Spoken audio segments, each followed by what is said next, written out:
네, 오늘 말씀 우리 함께 봉독하도록 하겠습니다. 오늘 말씀 누가복음 23장 39절에서 43절 말씀까지입니다. 제가 말씀을 봉독하도록 하겠습니다. 달린 행악자 중 하나는 비방하여 이르되 내가 그리스도가 아니냐 너와 우리를 구원하라 하되 하나는 그 사람을 꾸짖어 이르되 네가 동일한 정죄를 받고서도 하나님을 두려워하지 아니하느냐 우리는 우리가 행한 일에 상당한 보응을 받는 것이니 이에 당연하거니와 이 사람이 행한 것은 옳지 않은 것이 없느니라 하고 이르되 예수여 당신의 나라에 임하실 때에 나를 기억하소서 하니 예수께서 이르시되 내가 진실로 내게 이르노니 오늘 내가 나와 함께 낙원에 있으리라 하시니라. 아멘. 네, 오늘도 주님과 함께 동행하기 위해 이렇게 새벽 기도의 시간에 오신 우리 성도 여러분 진심으로 환영하고 또 축복합니다. 오늘 말씀 듣는 가운데 또 우리가 기도 제목을 가지고 기도하는 가운데 하나님의 크신 은혜와 위로가 충만히 있기를 주님의 이름으로 소원합니다. 예수님께서 십자가에 달리시는 그날 우리가 어제도 살펴봤듯이 다른 두 명의 죄수도 함께 십자가형을 받게 되었습니다. 예수님께서 중간에 서시고 그들은 예수님 좌우편에 나란히 십자가에 달렸습니다. 그들도 또한 고통 가운데 신음하다 예수님과 함께 서서히 죽어갔습니다.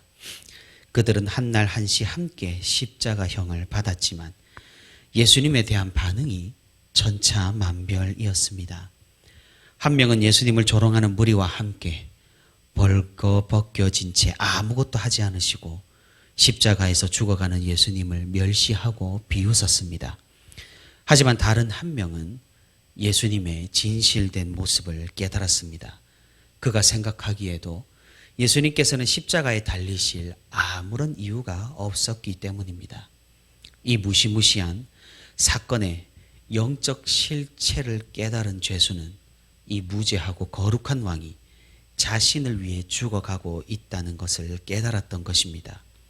이 사람은 예수님에게 자비를 구했습니다. 자신을 기억해 달라고 호소를 했습니다. 이 사람의 간구가 예수님에 의해서 응답되었습니다. 그는 구원받았습니다. 사실 구원받을 만한 어떠한 자격도 없었고 그는 예수님과 다르게 악을 행하여서 십자가에 달릴 만한 정당한 죄가와 이유가 있었습니다. 하지만 마지막에 겸손한 그의 고백이 응답이 되었던 것입니다. 주님께서 십자가를 통해 모든 사람을 용서하심과 같이 예수님 옆에서 함께 십자가에 달린 이 죄수도 주님으로 인해서 용서를 받은 것입니다. 마태복음과 마가복음을 살펴보면은 이 두 죄수 모두 예수님을 비웃었다고 기록을 하고 있습니다. 그래서 정황을 고려해서 이야기를 다시 재구성해 본다면은 분명 처음에는 좌우편의 두 죄수 모두 예수님을 조롱했을 것입니다. 하지만 그 중 한 사람은 십자가에 달리신 예수님을 바라보며 그 심경에 변화가 일어났던 것입니다. 예수님을 비롯한 좌우편 사람들까지 이 세 사람은 십자가에 지금 달려 있습니다. 아무런 희망도 없고 아무런 자비도 없는 그런 상황이었습니다. 죽음만이 자신들 앞에 놓여 있었습니다. 아마도 이 두 죄수는 극도로 불안했고 불안정했고 또 심적으로 육체적으로 고통이 극심했을 것입니다.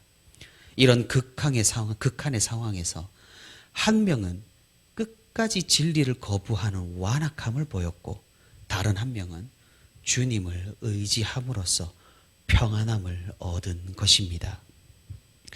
사실 성경에서는 이 주님을 의지한 이 죄수가 어떤 마음으로 또 어떤 상황으로 이 짧은 순간에 어떻게 진리를 이해하고 예수님을 영접했는지는 알려주질 않습니다.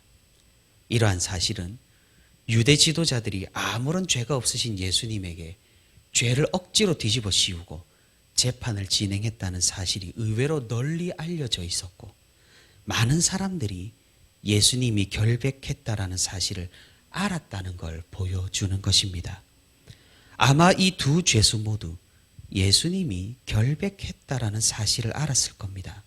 그렇긴 했지만 한 명은 십자가 끝까지 예수님을 조롱했던 것이고 다른 한 명은 십자가 위에서 자신의 상황을 직면하고 하나님을 두려워하고 예수님을 의지하게 된 것입니다. 사실 우리 신자들에게 위기와 고난은 믿음을 더욱 공고히 하는 기회가 되곤 합니다. 이 사실을 예수님을 의지한 죄수를 통해 우리는 살펴볼 수가 있는 것입니다. 십자가에 달리신 예수님을 영접하고 예수님에게 자신을 맡긴 이 죄수의 믿음은 사실 대단한 것입니다. 아무리 의지할 것이 없고 죽음만이 자신을 뒤덮는 이 위기 상황이라고 할지라도 또 지푸라기를 잡는 심정으로 예수님을 마지막에 의지했다고는 하지만 그러기 쉽지 않은 것이 사실입니다. 평화로운 상황에서도 조금의 고난이 찾아오면 주님을 향한 신앙을 저버리는 것이 연약한 우리의 일반입니다. 마치 주님의 제자들처럼 말입니다. 제자들은 예수님을 사랑했지만 예수님의 상황을 받아들이지를 못했습니다. 그들은 잡힐까 두려워서 도망갔고 숨어 있었습니다. 예수님께서 죽으신 후 나중에 엠마오로 가는 제자들의 자조적인 말이 이들의 마음을 대변합니다. 우리는 이 사람이 이스라엘을 속량할 자라고 바랐노라. 제자였던 사람들이 오히려 예수님께서 사역에 실패했다고 여기고 있는 것입니다. 하지만 이 제자들과는 다르게 오늘 이 십자가에 달린 이 죄수는 어떤 말을 하고 있습니까? 오늘 본문 42절입니다. 예수여, 당신의 나라에 임하실 때에 나를 기억하소서. 예수님께서는 이 죄수의 고백에 응답하셨습니다. 주님의 약속은 이곳에 있는 것이 아니었습니다. 당장 십자가에서 내려갈 수 있는 약속은 아니었습니다. 그럼 무엇이었습니까? 43절에 오늘 내가 나와 함께 낙원에 있으리라. 예수님의 약속은 구원이었습니다. 비록 그는 십자가형을 받기에 너무나 충분한 죄악을 저질렀고 예수님을 처음에는 조롱하였으며 그의 상황이 이제는 물러날 곳이 없는 끝자락에서 예수님을 영접하고 고백을 했지만은 주님의 자비는 그보다 더욱 크고 넓었던 것입니다. 예수님께서 말씀하신 낙원이라는 단어는 구약에서 에덴 동산을 가리키는 말입니다. 그 장소는 지금의 십자가와는 정반대인 기쁨과 안식의 장소입니다. 예수님의 이 말씀, 이 죄수의 고백에 대한 주님의 대답은 무엇을 의미합니까? 우리의 구원이 어떻게 이루어지는지를 단적으로 보여주고 있는 것입니다. 주님을 고백한 이 죄수가 대체 구원받을 만한 어떤 일을 행했단 말입니까? 사실 이 죄수가 이렇게 구원을 받아서 천국에 간다고 하면 평생 착하게 살던 사람들, 법 없이도 살아가던 그런 선한 사람들은 어떻게 생각을 하게 될까요? 과연 하나님의 이 크신 자비를 찬양하게 될까요? 아니면 이건 공평하지 못하다고 내가 선하게 살았던 것을 인정해 달라고 하나님께 요구를 하게 될까요? 사실 교회 생활을 하다 보면 이런 경우를 자주 접하게 됩니다. 봉사를 하면서 자비와 온유를 기대할 수 없는 시대가 도래한 듯합니다. 물론 우리는 한계를 가진 존재이기 때문에 공평하지 못한 처사와 항상 손해보는 상황에서 좋은 감정을 계속해서 가질 수 없는 것은 사실입니다. 우리의 연약함과 부족함이라 할 수 있을 것입니다.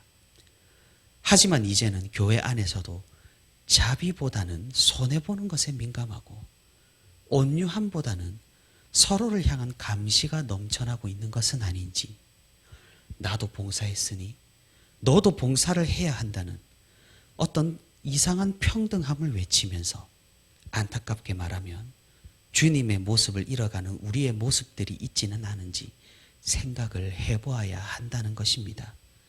저는 이것을 형평성의 함정이라고 부릅니다. 주님의 구원과 주님의 자비와 주님의 응답은 이렇지 않다는 사실입니다. 물론 하나님의 구원은 주님을 고백하는 모든 이에게 공평하고 평등하게 돌아갈 것입니다. 이것은 우리의 의로움과는 아무런 상관이 없는 것이라는 거죠. 오직 예수 그리스도의 의로움으로 인한 것입니다. 그러니 우리가 내세울 것, 우리가 자랑할 것, 우리 자신을 신뢰할 것이 아무것도 없다는 말입니다. 다시 말해 구원론적인 입장에서 하나님이 보시기에 오늘 이 십자가에 달린 죄수나 우리나 평생을 선하게 살아간 의인으로 칭찬을 받은 자나 동일하다라는 사실입니다. 그럼 무엇입니까? 우리는 겸손할 수밖에 없는 것이죠. 이 죄수가 구원받는 모습을 지켜보는 우리는 정말로 겸손해질 수밖에 없는 것입니다. 우리가 이 말씀에다가 주님을 향해서 왜 그 죄수를 구원하느냐고 소리를 치겠습니까? 그것은 주님의 권한이고 주님께서 결정하신 일이고 창조주이신 하나님의 법칙이며 공식입니다. 피조물인 우리가 어떻게 하나님 앞에서 무엇을 논할 수가 있겠다는 말입니까? 사랑하는 성도 여러분, 미국의 신학자인 조나단 에드워드는 이렇게 말했습니다. 자신의 의로움을 신뢰할 수 있는 근거, 구원받을 수 있는 자격이 있다고 생각을 한다면 그것은 그리스도께서 우리를 구원하시기 위해 행한 모든 일들과 하나님께서 하신 모든 일들이 헛된 노력에 불과할 것이다. 피조물인 우리가 하나님을 헛되게 만들겠습니까? 우리는 그럴 자격조차 없는 존재들입니다. 이 죄수조차, 주님을 구주로 고백한 이 죄수조차도 주님께서 선택하셔서 구원한 존재라는 사실입니다. 우리가 볼 때 주님을 믿기로 자신이 선택한 것처럼 보이지만 그의 믿음조차 하나님의 은혜였다라는 사실입니다. 그러니 과연 우리가 무엇을 내세울 수 있단 말입니까? 우리가 교회에 속해 있다는 것, 그래도 우리 안에 믿음의 씨앗이 존재한다는 것, 이것만으로도 우리는 엄청난 복을 받은 것이고 우리는 주님의 크신 은혜를 입은 존재라는 겁니다. 그런데 우리가 주님께 무엇을 더 이상 요구할 수 있단 말입니까? 우리가 주님께 어떻게 주님 앞에서 평등을 주장하고 나의 의로움을 보상해 달라고 말하며 내가 입은 손해를 어떻게 억울해할 수 있단 말입니까? 물론 부당한 대우에 대해서는 우리는 당당하게 요구할 수 있어야 할 것입니다. 하지만 하나님의 교회에서 봉사를 하는 일에 손해를 따지는 일은 그것은 부당한 대우에 해당하지 않는 것일 수 있다라는 말입니다. 주님과 우리 사이의 관계를 생각해 본다면 말입니다. 사랑하는 성도 여러분, 우리 자신의 의로움을 주장하고 주님 앞에 나를 내세우는 것은 주님의 십자가를 조롱하는 것과 별반 다르지 않습니다. 그것은 주님을 의지하는 것이 아니기 때문이고 그것은 주님께 나를 십자가에서 내려오게 하라고 요구하고 있는 것과 같다는 겁니다. 우리가 어떤 믿음을 가져야 하겠습니까? 우리가 주님을 구주로 고백하고 주님을 의지한 이 죄수와 같이 주님께 도움을 구하는 성도가 되기를 바랍니다. 교만한 자는 절대로 주님의 도움을 구하지 않습니다. 물론 기도로 말로 주님 도와주세요라는 말을 중언부언할 수는 있습니다. 하지만 삶에서, 태도에서, 생각에서 주님을 의지하지 않고 자신의 힘만으로 살아가는 겁니다.